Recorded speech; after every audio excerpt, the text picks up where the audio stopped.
Et place à présent à la chronique de Nadia Paquero. Bonsoir Nadia. Bonsoir Manel. Alors chacun vit cette période de confinement de sa propre manière. Alors les écrivains ont certainement leurs propres habitudes et surtout leur propre vision des choses. Vous allez échanger aujourd'hui avec un écrivain de renommée internationale et on le découvre ensemble avec vous. Oui, on va le découvrir ensemble.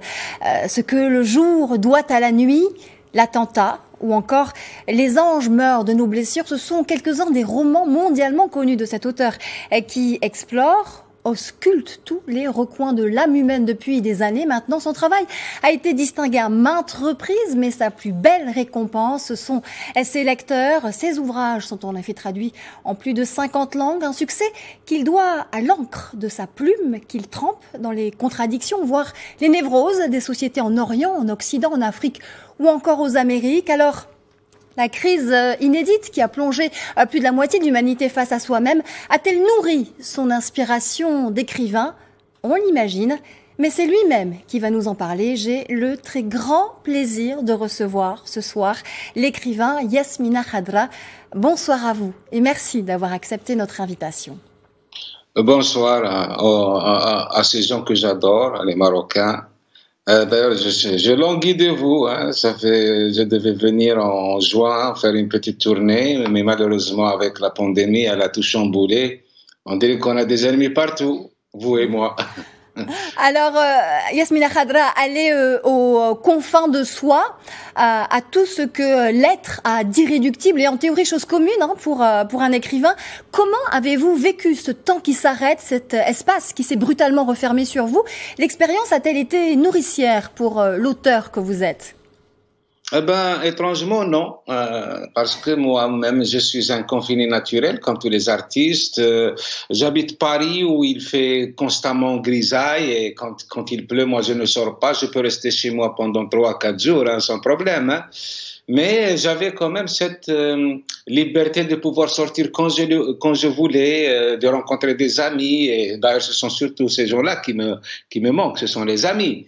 Et donc, je l'ai vécu très, très mal. J'étais sur une saga qui avançait très bien depuis 2 années et depuis l'avènement de cette pandémie, de cet intrus indésirable, l'inspiration, l'imaginaire, il avance mais laborieusement.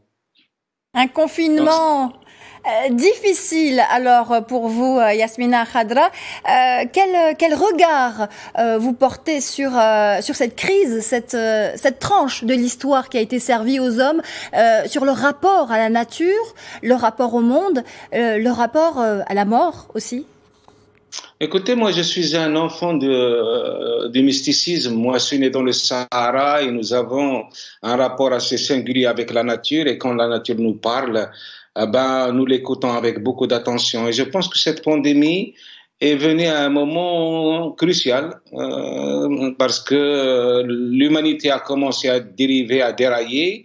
On a constaté quand même une forte poussée de racisme, de fascisme, de l'homophobie, de l'islamophobie. Donc on est dans une haine ambiante qui a tendance à se ramifier à travers les esprits, les âmes et surtout chez les peuples frustrés qui n'arrivent pas à comprendre ce qui leur arrive.